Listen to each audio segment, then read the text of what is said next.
saking pentingnya ini, kebahagiaan ini, dan saking berbahayanya judi ini, maka seakan-akan kita ditempatkan oleh Allah sebagai objek yang diajak bicara. Maksud saya begini, Pak. Kalau baca ayat ini, rasakan Allah itu sedang bicara dengan kita dan kita ditempatkan di hadapannya.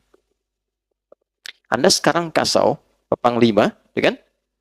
Ada di hadapan Anda menyampaikan satu pesan. Kira-kira sikap kita sempurna atau kita selengean? Masih sempurna. Fokus dengar kan?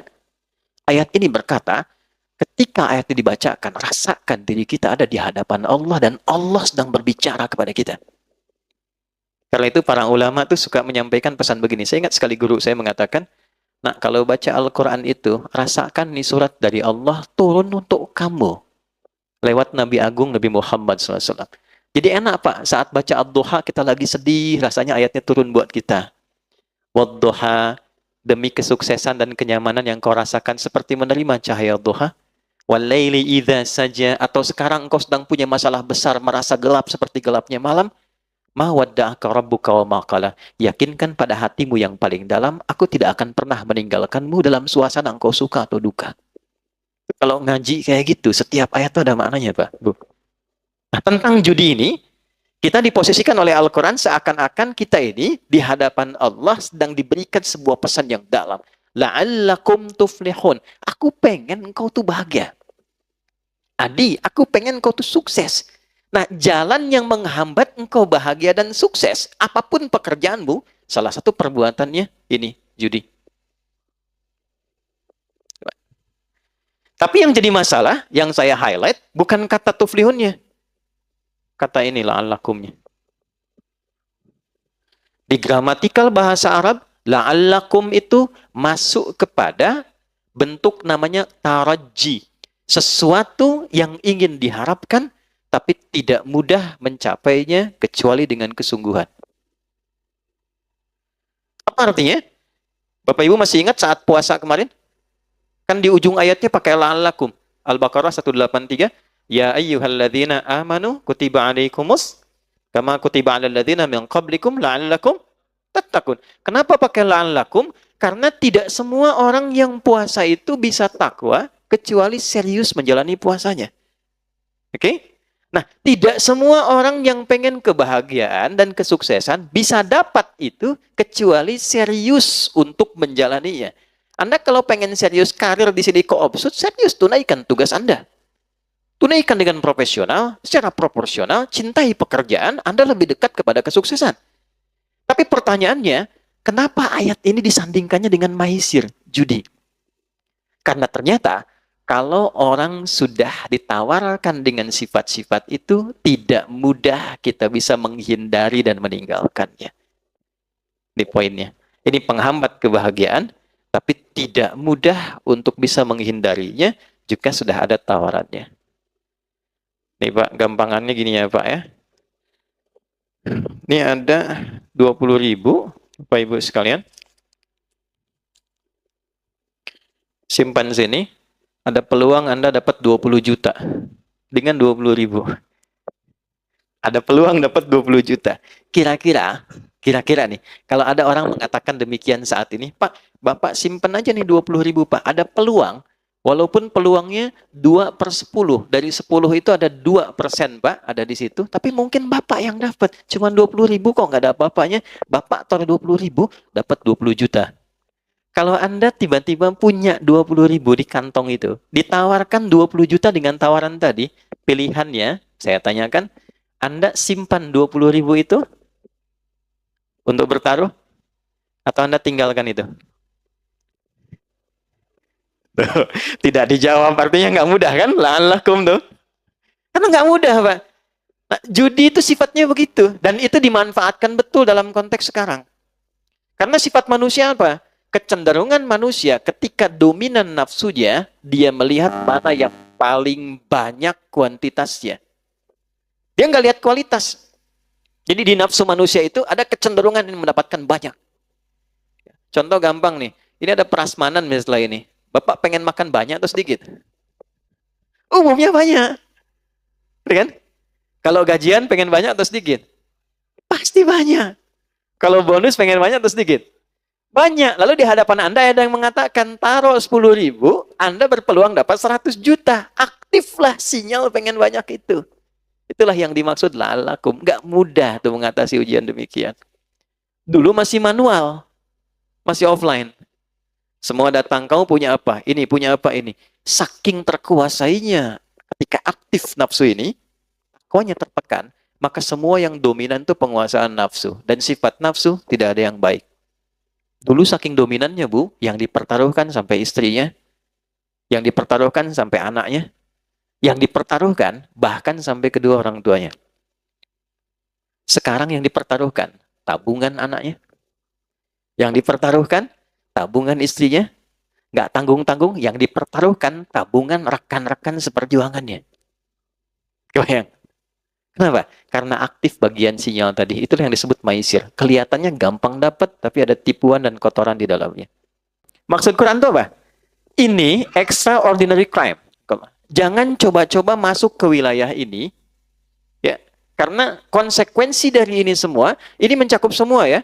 Mau pemainnya, player, mau bandarnya, ya, mau semua yang terlibat di dalamnya. Pokoknya kalau sudah masuk ke wilayah ini, satu, unsur kebahagiaan itu akan mulai berkurang sampai ke titik hilang.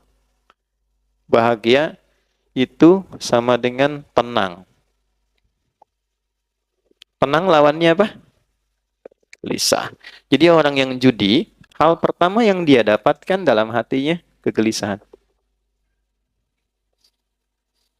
Kalau nggak percaya, silahkan cek orang-orang yang masuk ke lingkup judi, kemudian edik di dalamnya, dan dia mulai kena yang pertama gelisah, lalu masuk mempertaruhkan yang ada, perhatikan karirnya bagaimana.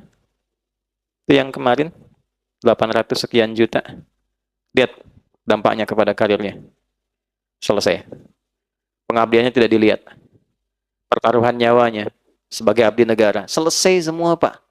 Dia berhenti dalam keadaan tidak terhormat dan melekat status pada dirinya sepanjang hidup seorang penjudi. Judi yang dulu offline, sekarang masuk online. Nah, ini Pak, di situasi kita sekarang.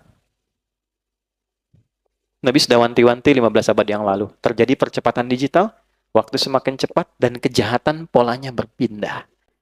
Dulu polanya offline, sekarang online. Masuknya ke wilayah-wilayah yang selalu membersamai kita. Handphone kita kan sering online. Ya kan? Orang sekarang sudah nggak penting handsome, Bu. Yang penting handphone. Bangun tidur kan sudah buka status. Oke? Sholat baru salam sudah buka status. Nah sekarang dari semua yang dibuka itu sudah masuk ke dalam situ semua unsur-unsur ini. Ini sulit dikendalikan. Tahun 2007, ini perempuan juga di Amerika. Ada seorang perempuan, dia menganalisis. Melihat setiap negara dengan bonus demografi tinggi. Kan? Dan tapi saking cerdasnya orang ini, cuma kecerdasannya ditempatkan pada sisi yang negatif. Saking cerdasnya, dia melihat negara yang di tempat itu judi tidak menjadi legal. Nggak dilegalkan, nggak dilokalisasi. Singapura, legal. Ada lokalisasinya. Oke? Macau jangan ditanya. Amerika punya Las Vegas. Malaysia punya Genting. Kan? Semua lokalisasi. Saya tanya, di Indonesia legal nggak? Hah? Tidak kan? Ilegal kan? Hukum positifnya kan nggak ada memperbolehkan. Jelas kok pasal 303, ya kan? Hukumannya jelas dari 8 tahun sampai 10 tahun, kan? Walaupun di situ ada kalimat kecuali yang dibenarkan oleh hukum atau pemerintah. Tapi kan pemerintah kita tidak. Artinya apa? Dia dipandang ilegal. Dia tidak legal. Perhatikan baik-baik. Maka orang ini membuat sebuah sistem dan melihat bagaimana memanfaatkan bonus demografi di satu tempat yang judinya itu tidak memiliki legalitas dan kecenderungan manfaat dan kecenderungan masyarakatnya itu senang dengan handphone.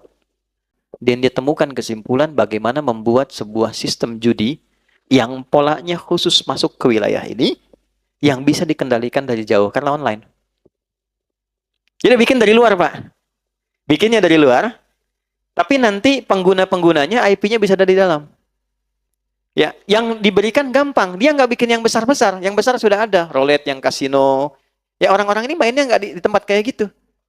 Kalangan-kalangan yang tidak ke Las Vegas, tidak ke Macau dan sebagainya. Difasilitasi pada satu bagian perangkat yang dia bawa dalam hidupnya terus. Masuk di kantongnya. Sholat bawa handphone, mau tidur sampingnya handphone, kamar mandi cek status simpen sebentar gitu. Nggak jauh dari itu. Maka dia masuk dengan sistem kecil, bukan sistem yang besar. Dan ini operator-operator yang mengambil dari sistem itu, dan seperti multi-level marketing, kalau ngambil Anda bayar. Anda ngambil sistem saya, Anda bayar ke saya, store sekian dalam sebulan. Itu mereka pun sama semua mengatakan bahwa yang jadi incaran tuh tempat-tempat seperti kita ini Indonesia. Makanya sekarang kalau Bapak lihat pergerakan dari para penjudi, mereka semua sepakat mengatakan itu pasar terbesar di dunia sekarang untuk bisa mereka rasakan kenikmatannya dalam judi online di Indonesia. Pak, yang disasar cuman 10.000, 5.000, kelihatannya nggak banyak. Bikinkan slotnya, tuh, 2, 3, 4 slot. Maka kita apapun namanya, dia bikin dulu polanya semacam judi slot, ya Pak? Dikasih slot, tapi ditempatkan dalam bentuk pola seperti game. Anda beli, diatur gamenya, dikasih ID-nya, dikasih sekian durasinya, berapa Anda deposit di situ. Taruh dah 10.000, taruh 500.000, taruh 5.000, ya. Tapi yang ditampilkan apa? Dengan Anda menyimpan 5.000, peluang Anda mendapatkan 10 juta misalnya. Withdraw, WD.